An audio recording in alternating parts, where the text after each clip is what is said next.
नमस्कार शेतकरी बंधूंनो.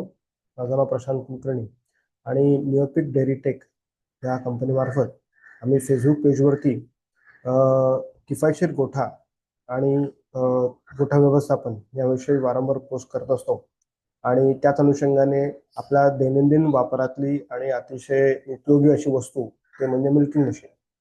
ह्या एका मिल्किंग मशीनमध्ये अनेक घटक आहेत, पण त्यातल्या त्यात महत्त्वाचा आणि जो अतिशय पहिला घटक जो आपल्या गाईच्या कासेला जोडला जातो, लायनर, ह्याविषयी एक पोस्ट टाकली होती आणि त्याच्यावरती शेतकऱ्यांनी बरेच छान प्रतिक्रिया दिल्या आणि काही लोकांनी सांगितलं की सर आम्हाला तुम्ही याविषयी अधिक माहिती देण्यासारखा एक व्हिडिओ करावा.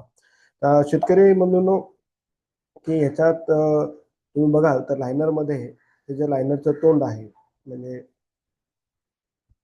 लायनरचे तो तोंड आहे, वरचा भाग, इथे तुमचा कास ती सड जी आहे तिथे जोडलं जातं. हा जो आतला काळा जो रबरचा जो पार्ट आहे त्याला म्हणतात लायनर. आणि ह्या लायनरमध्ये बॅरल हा एक पोर्शन आणि त्याच्यानंतर शॉर्ट मिळते. तर ह्या घटक महत्वाचे आहेत. हे तोंड, हे बॅरल आणि शॉर्ट ट्यूब हे महत्वाचे घटक आहेत. त्याच्यानंतर एकूण जर का तुम्ही बघाल तर तुमचं स्वतःचं ऑब्झर्वेशन पण असेल की ज्यावेळेस दूध आपण काढतो त्यावेळेस एकूण दुधाच्या जर का 6 ते 7 मिनिटं दुधाची काढण्याची प्रक्रिया असेल तर पहिल्या 2 मिनिटांमध्ये सगळ्यात जास्त दूध निघतं. आणि त्याचा दुधाचा जो प्रवाह जो असतो तोही जास्त असतो. ह्याच्यासाठी लायनरची गुणवत्ता फार महत्वाची आहे. ती कशी ते पुढे बोलू. तर सडांचं चांगलं पकड असलेल्या आणि उत्तम दुधाचा प्रवाह राहील असे लायनर असले पाहिजेत. गाईच्या कासेतून एकूण दुधाच्या 50% दूध हे पहिल्या 2 मिनिटात निघते. ते सगळं व्यवस्थित निघालं पाहिजे. म्हणजे जर का उदाहरणार्थ तुमच्याकडे 25 लिटर दूध देणारी गाय असेल आणि एका वेळेला जर का समजा तिचं साधारण एक 12 ते 13 लिटर 15 दूध असेल तर पहिल्या 2 मिनिटांमध्ये 6 ते 8 लिटर दूध निघून येतं. तर लायनरची इलॅस्टिसिटी चांगली पाहिजे. त्याच्यामध्ये दूध पहिल्या फ्लोमध्ये पहिल्या 2 मिनिटांमध्ये सगळ्यात जास्त दूध काढण्याची क्षमता हवी. त्याच्यात दूध झाल्यावर गाईच्या सडामध्ये किती दूध उरलं पाहिजे, म्हणजे पूर्ण दूध निघणं, त्या सडांमधनं पूर्ण दूध निघणं सुद्धा ह्या त्या लायनरच्या माध्यमातून घडलं पाहिजे. ते साधारण किती राहायला पाहिजे, 250 ते 400 ml, म्हणजे अर्धा कप ते 1 कपापर्यंत मॅक्सिमम राहायला पाहिजे. ह्या तुमच्या दैनंदिन वापरातल्या किंवा तुमच्या प्रॅक्टिसमधल्या ह्या गोष्टी आहेत ज्या तुम्ही बघू शकता. त्याच्यानं दूध काढते वेळेस लायनर घसरतायत का, तुमच्या सडांवरनं ते घसरतात का लायनर, हे सुद्धा तुम्ही त्याच्यात बघितलं पाहिजे. कारण काय होतं माहिती का, बऱ्याच वेळा असं लक्षात येतं की बाबा मशीन आणली आहे, लायनर्स आहेत, पण घसरते पडते. मग ह्याच्यात फक्त व्हॅक्युमचाच प्रकार नाहीये, तर लायनरची साईज, त्याचं तोंड, वरचा जो भाग आहे त्याची पकड किती आहे हे सुद्धा महत्वाचं आहे. त्याच्यानंतर तोंडाचा जो भाग आहे, तुम्हाला म्हणालो त्याप्रमाणे दुधाचा जो प्रवाह जो आहे होतो, त्याच्यानंतर दूध ज्यावेळेस ते कमी व्हायला लागतं तर हा जो पोर्शन आहे ना, म्हणजे दूध काढण्याआधी आणि दूध काढल्यानंतर हे एकसारखं राहायला पाहिजे. म्हणजे ते लायनरची गुणवत्ता चांगली आहे. तर तुम्ही जर का इथे बघाल तर ही इकडेचा जो आकार आहे हा नंतर दूध काढून झाल्यानंतरचा आकार. दूध काढल्यानंतर तुम्ही लायनर जर का बघाल तर त्याच्यामुळे तुमचा जो वरचा जो तोंडाचा जो आकार तो बदललेला असेल त्या अर्थी, किंवा कालांतर जो बदलत असेल तर त्या अर्थी त्या गाड्यांमध्ये काहीतरी प्रॉब्लेम आहे हे तुम्ही समजू शकता. तर हे का महत्वाचं आहे, तर सगळ्यात जास्त जर का दूध, म्हणजे जर का तोंड जर का जास्त घट्ट असेल तर त्यामुळे काय होतं, सडांवरती खूप जास्त दाब पडतो आणि त्याच्यामधला जो रक्ताचा प्रवाह आहे तो बिघडतो आणि सडांमधले जे मज्जा टिश्यूज असतात ते प्रेस होतात, खूप जास्त दाबले जातात आणि त्यामुळे सडांची इजा होते. आणि खूप सैल असेल तर काय होतं, तर बाबा जसं कासेतलं दूध कमी कमी व्हायला लागतं तसं तसं त्याच्यातनं हवा जायला लागते. हवा जायला लागली की त्यातलं ते क्लस्टर गळून पडायची शक्यता असते आणि त्याच्यामुळे दुधाचा पण अपव्यय होतो आणि शिवाय मशीनही खराब होते. ह्या दोन्ही गोष्टी जर का तुम्ही बघाल तर त्यामुळे लायनरचं जे तोंड आहे ते फार महत्वाचं आहे आणि म्हणून ते मऊ योग्य आकारचं असलं पाहिजे. सडाला जास्त न दाबणारा असावं, विशेषतः दुधाचा प्रवाह कमी होता आला, म्हणजे दुधाचा प्रवाह कमी होत असेल तर त्याने जास्त एक्सेसिव्ह प्रेशर नाही दिलं पाहिजे लायनरने. ह्याच्यात व्हॅक्यूम जितकं महत्वाचा रोल प्ले करतो तितकंच लायनरची जी बॉडी आहे किंवा लायनरचा जो प्रकार आहे तो सुद्धा महत्वाचा आहे.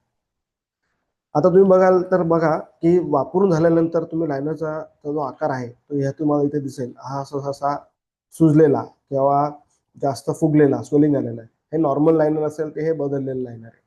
हे साधारण तुम्हाला तुमच्याकडे एक 2500 वेळा दूध कडून झालं, म्हणजे 6 महिन्याला. मी तर असं मिल्किंग टाइम्स आपल्याला अवघड आहे. 6 महिने तुम्ही जर काय लायनर बदलणं का गरजेचं आहे, तर तुम्हाला याच्यामध्ये बदल झाला नसतो. लायनरचे बरेच प्रकार अवेलेबल आहेत मार्केटमध्ये. त्यामध्ये रबर लायनर्स आहेत, सिलिकॉन लायनर्स आहेत, अजून वेगवेगळे प्रकार आहेत.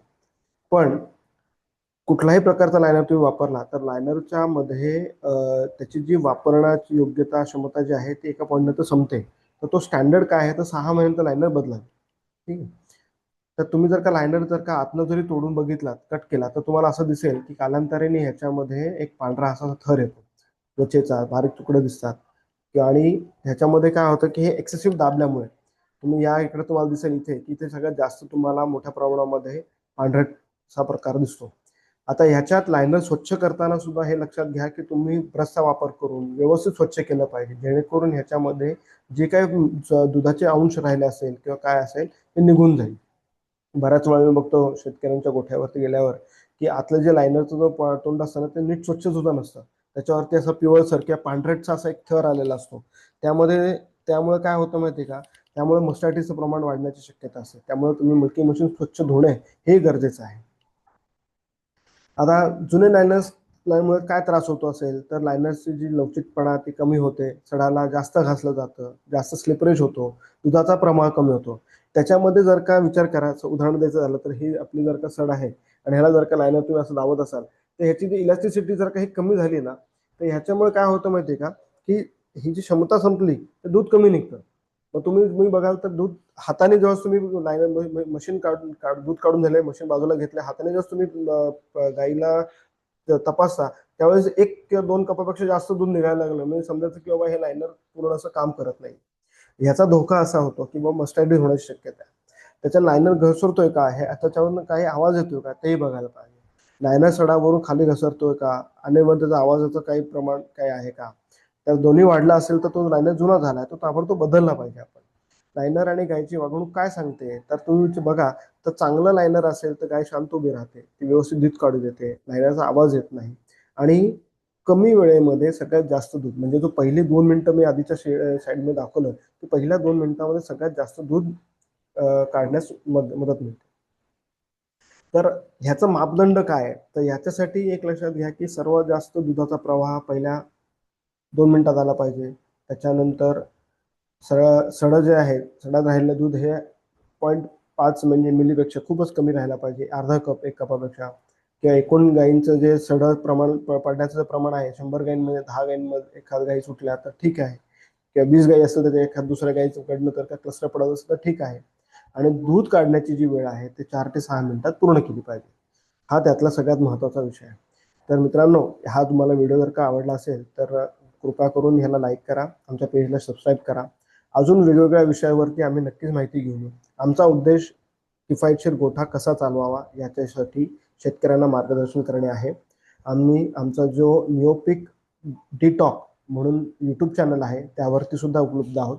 तरी मी तुम्हाला सगळ्यांना विनंती करीन की तुम्ही त्या चॅनलला सुद्धा सबस्क्राईब करावा. त्याची लिंक जी आहे ती खाली डिस्क्रिप्शनमध्ये दिलेली आहे. शिवाय ह्या प्रेझेंटेशनचा एक PDF फॉर्मॅट सुद्धा मी या फेसबुक पेजवरती टाकत आहोत. धन्यवाद.